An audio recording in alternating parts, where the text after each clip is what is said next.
Hi అండి, అందరికీ good morning అండి. టీలు తాగారా, టిఫిన్ చేశారా ఫ్రెండ్స్? మరి మేమైతే టీ తాగేసానండి.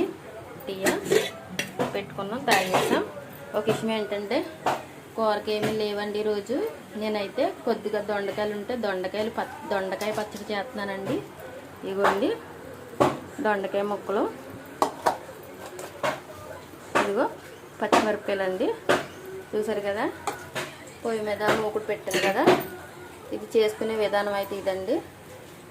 కొంచెం ఇదిగో కొద్దిగా ఆయిల్ పోసాను, చూసారు కదా.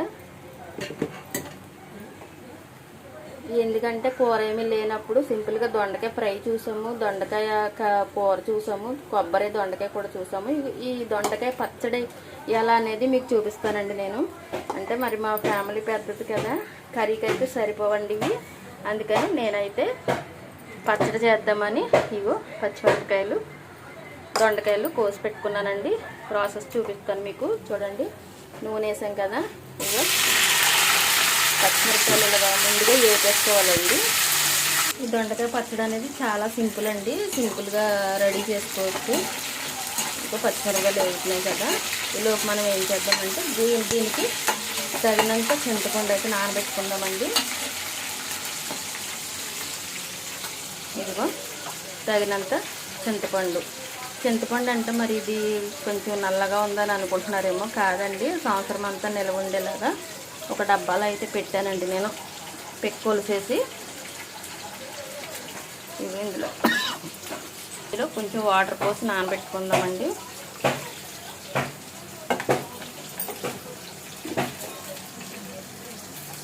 ఇలా ముందుగా నానబెట్టేసుకుందాం. చింతపండు చూపిస్తాను చూడండి మీకు. ఇదిగోండి, ఈ చింతపండు 3 కేజీలు ఉంటుంది. ఇలా సంవత్సరం అంతా నిల్వ ఉండేలాగా పెట్టేసుకున్నానండి నేను మొత్తం. పచ్చిమిరపకాయలు సగం వేగినాయి కదా, ఈ వేగిన దాంట్లో ఈ దొండకాయ ముక్కలు కూడా వేసేసుకుని వేపేసుకోవాలి. దొండకాయ పచ్చడి అనేది మనం ఎందుకంటే కూర ఏమీ లేనప్పుడు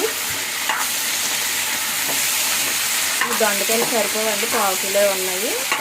కూర ఏమీ లేనప్పుడు మనం ఏం చేయాలంటే ఏదో మనకు తగినంత తోచినంత మనం అన్ని డబ్బులు పెట్టుకొనిక్కునే కదండి, ఈ పాడు చేయడం ఎందుకని నేనైతే ఈ విధంగా పచ్చడి అయితే చేస్తున్నానండి. చూపిస్తాను మీకు. ఇవి బాగా మగ్గిపోవాలండి. మూత పెట్టేసుకుందాము. కాసేపు అయితే మగ్గనిద్దామండి. ఒకసారి మూత తీసి చూద్దామండి ఎంతవరకు మగ్గినాయో.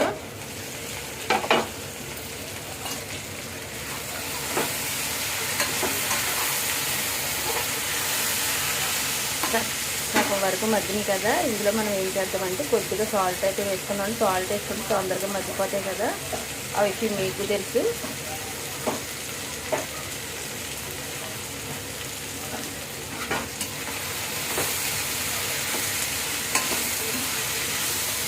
అవి బాగా ఫ్రై అయిపోతాయండి. చూపిస్తానండి మీకు.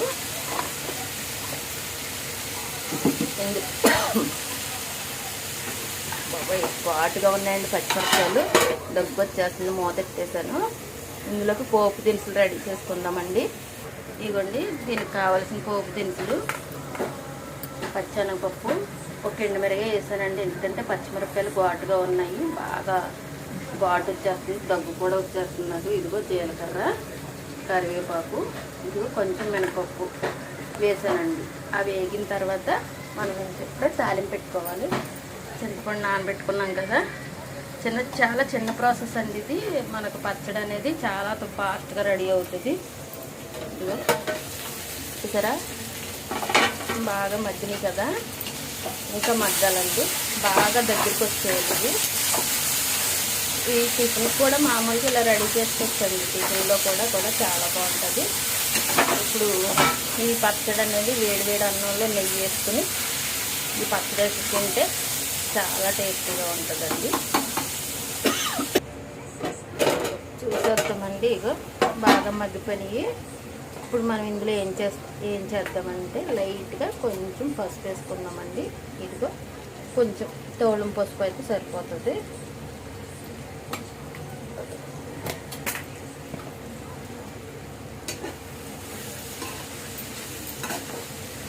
చూసారా బాగా మగ్గుతుంది కదండి. ఇప్పుడు మనం ఏం చేద్దామంటే మరి మిక్సీలో వేసుకుంటే వీటి ఎక్కేది కదా. ఇప్పుడు ఇవి చల్లారి పెట్టుకుందాము.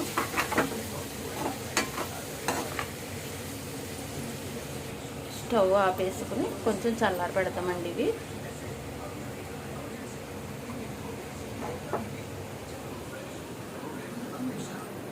ఫ్యాన్ కింద పెడితే చల్లారిపోతే గుమ్ముని. ఇదిగో నేను ఈ విధంగా అయితే బయట పెట్టానండి.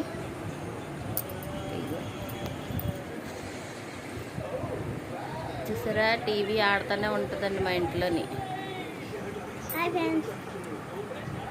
మా మనవడు హాయ్ చెప్పాడు ఫ్రెండ్స్. మరి ఓకేనా. ఇది తాలింపు పెట్టేటప్పుడు చూపిస్తానండి మీకు. మిక్సీ పట్టాలి. మిక్సీ పట్టేటప్పుడు చల్లారిపోయిందండి. మిక్సీలో అయితే వేసేసాను నేను. ఇప్పుడు చింతపండు కూడా ఇందులో వేసేసుకుందాము.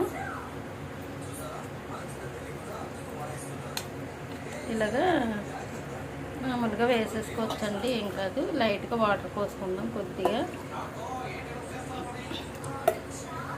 మిక్సీ పట్టుకేసుకుందామండి. ఇప్పుడు సాల్ట్ వేసేసాం కదా, ఇంకేం అవసరంలా. పచ్చడి అయితే రెడీ అయింది. తాలింపుకి అయితే ఇదిగో తాలింపు పెట్టేసుకుందాం. ఇప్పుడు ఇది మనం ఇదిగో ఆయిల్ అయితే వేసానండి ఇందులోని. ఇప్పుడు ఇందులో మొత్తం పోపు దినుసులు కట్ట వేసేసుకుందాము. జీలకర్ర పోపు దినుసులు వేసుకున్నాము.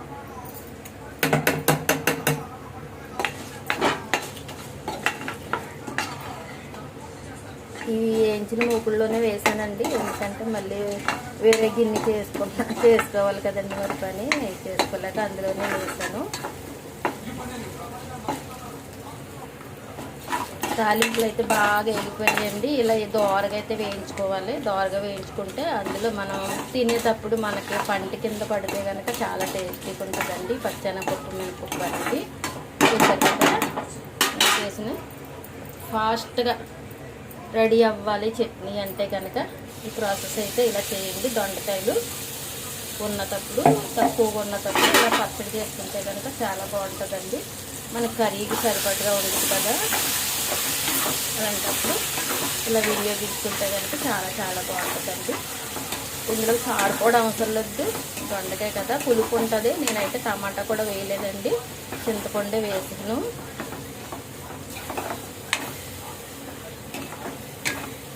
ఇలా తాలింపు అయితే పెట్టేసుకోవాలి.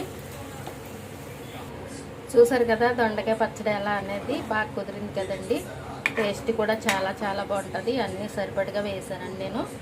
ఓకే ఫ్రెండ్స్, మరి మీకు కూర ఎప్పుడు ఏమి లేనప్పుడు ఏదన్నా తక్కువ దొండకాయలు ఉన్నప్పుడు మీరు కూడా ఇలా ట్రై చేయండి. చాలా చాలా బాగుంటుంది, చాలా టేస్టీగా ఉంటుంది ఫ్రెండ్స్. మరి దొండకాయ పచ్చడి రెడీ ఫ్రెండ్స్. మరి ఓకేనా.